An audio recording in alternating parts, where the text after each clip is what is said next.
When I was 7 or 8, my family moved into a brand new house in a DC suburb. New construction, brand new everything. I was terrified in that house.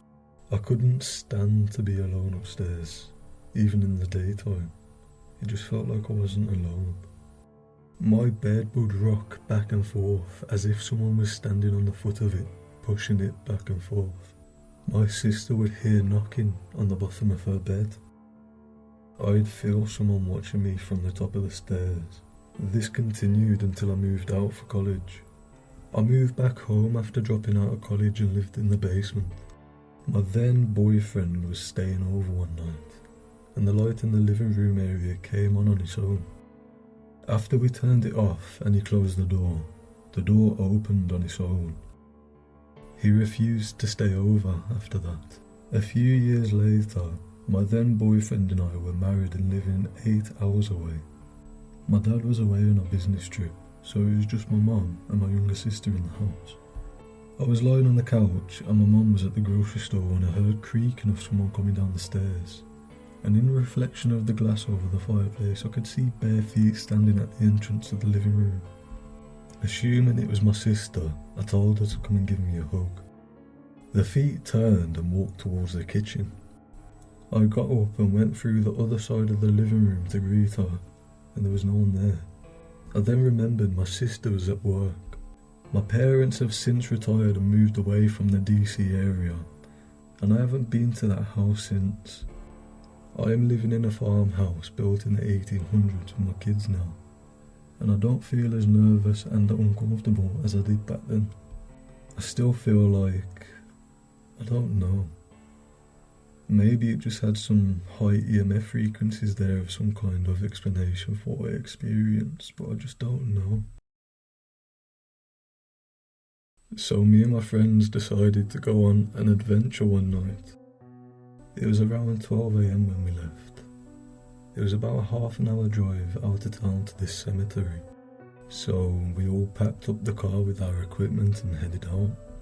As we got to the cemetery, we were greeted with a gate that closed off the entrance, so we had to go on foot the rest of the way. As we got out of the car, we started hearing noises almost immediately. We noticed it sounded like someone hitting a branch on a tree, and as we listened it was 3 hits every few minutes. So we decided to call out to see if anyone was there, and as no surprise, no one answered. Now let me remind you, the cemetery is in the middle of nowhere, and as we started walking in past the cemetery gate, we noticed that we all smelled something rotten, the smell of sulphur. We continued to walk in, ignoring the smell, and as we got further into the cemetery, we heard the sounds of native drums off in the distance. Now this cemetery is on an island with one way in and one way out, so there's no way anyone could be there. It is a remote area with no one around for miles. As we got to the end of the cemetery, we all noticed a statue with no head and no hands. The rumours of this statue are, firstly, if you stand in front of the statue with your back turned towards it, you will feel a hand touch you. Secondly, if you walk around this statue backwards 3 times with your eyes closed and end up facing the statue, you will see her eyes bleed. And so we ended up trying our backs turned towards the statue. Nothing for the first few minutes, and I felt a tug on my sweater, so I jumped and panicked a little bit. We did try the second one and nothing happened. So we stayed for a little while and ended up hearing strange noises some more, as a rope was heard swinging from a tree, but we couldn't find the source of the noise. We brought out the spirit box next. We turned on the box and asked it a few questions and got a few responses, and I could have sworn I heard a name come out of the box. So when we asked it if whatever was there knew my name, we got an intelligent response. It says my name clear as day. Asked it if whatever was there, if it knew any of my other friends' names, and it says their names clear as day.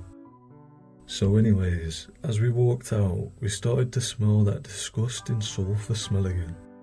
And as we got to the car, this was about 2:30 AM at this point. And when we made it to the car, we stayed in the car for a little bit to see if we could hear anything else before we left. We just so happened to look down the long dark road that led ahead and noticed there was something standing in the road. At this point, we all had our lights and equipment batteries deplenished, so no lights on at all. We all continued to look at whatever this figure was down the road, and noticed it had bright glowing orange eyes and was about 6 to 7 feet tall, if it stood up. This figure, whatever it was, walked disorientated, and it was walking straight towards us. So we got super spooked by whatever this thing was that was watching us. So we hopped into the car as quickly as we could, and we turned on the lights as quickly as possible. As we were in the car, we all looked at each other as a sign to get the hell out of here. As I start the car won't turn over. We were stuck there until the morning with no cell service and no way to call a tow. So, as we sat in the car terrified all night, we waited until morning to walk to the end of the road to get cell service and call a tow truck. This is the first time I have ever encountered something like this, and we always have such a hard time coming back to that cemetery. We don't know what we saw that day, but we've never spoke about it again since. I'm convinced there's a spirit or a demon in my childhood home, which I'm away from now, but I wanted to share the story here. I'll start from the beginning. For years and years, since my mum and dad moved into my granddad's house, my mum kept having a reoccurring dream of a little girl with no eyes leading her around the house and showing her hidden rooms. Inside the hidden rooms, she would encounter premonitions about things that actually did happen. When she had one of these dreams, we always took it very seriously, and more often than not, the events actually did happen. My mum told me when I was a toddler, just old enough to speak basic phrases. One day I sat up straight from my bed and started laughing and waving and nothing. She asked me who I was playing with, and I said, "The girl with no eyes." When I was 10, the day before my mum announced her pregnancy with my little sister, the girl with no eyes appeared to me in a dream and led me to the dining room where there was a crib, and I could hear a baby crying from it.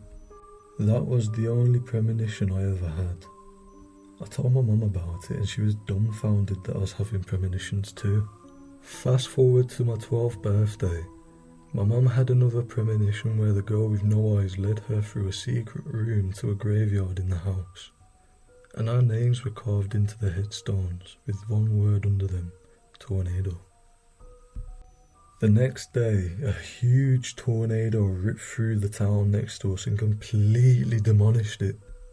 The news later said that the tornado was supposed to hit our town, but the weather had shifted and blew it to another direction.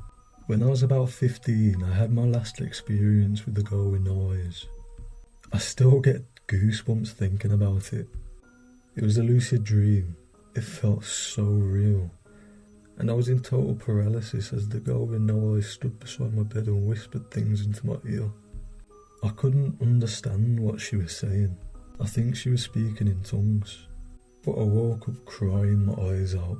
And every time I thought about it from then until I was 18 and moved out from that house, I'd start bawling my eyes out. I'm not a man that cries a lot, but for whatever reason the mere thought of that dream really cut deeply into my soul and filled me with dread and sadness until I got out of that house. This is my only true paranormal experience and it still gives me chills.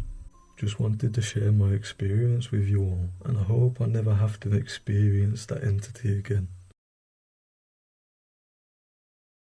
I, 42-year-old female, lived in a house built in 1896 from the time I was 8 until I was 20.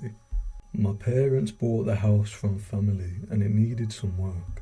It wasn't until I was 16 I had my first experience. I had my own room, although it was a repurposed closet. It was wide enough to fit a twin-sized bed against the wall and a dresser on the other wall with a desk across from it. One night I was sleeping on my back, but something caused me to wake up. I opened my eyes and a figure of an old man was standing beside my bed. He was wearing overalls and was sort of white, glowing, translucent. He didn't do much other than look at me as I screamed. Then he faded away. It was so surreal. I know I wasn't dreaming. I was wide awake and I stayed awake for a while after that. I eventually convinced myself that it was okay and he wasn't coming back. Then I was able to sleep again. The next day I told my family about it and couldn't believe no one heard me scream. I was too freaked out to sleep in my room again the next night, so I slept with my younger sister at the bottom bunk of the bunk bed. It would be a few days before I would return to my room. When I did go back in there to sleep, I was once again awakened in the middle of the night while sleeping on my side facing the end of the dresser. This time the apparitions were different. It was 3 disembodied faces. They were all different but presented in a row. It was like they was dancing around in front of my face. Yet again I screamed and nobody heard me. They faded quicker than the creepy old man had, but I still remained awake again for hours before I'd allow myself to sleep. Those were the only times I saw the ghost of the house I spent most of my childhood in, but not my only memories. From age 16 until I moved out at 20, there were several more encounters. My family members also had at least one story of an encounter with something paranormal in that house. It's still active today, although only my estranged father lives there. My sister stayed there one night and never went back after her experience. That's how I know that nothing has changed. I haven't been there in at least 3 years with no plans to return.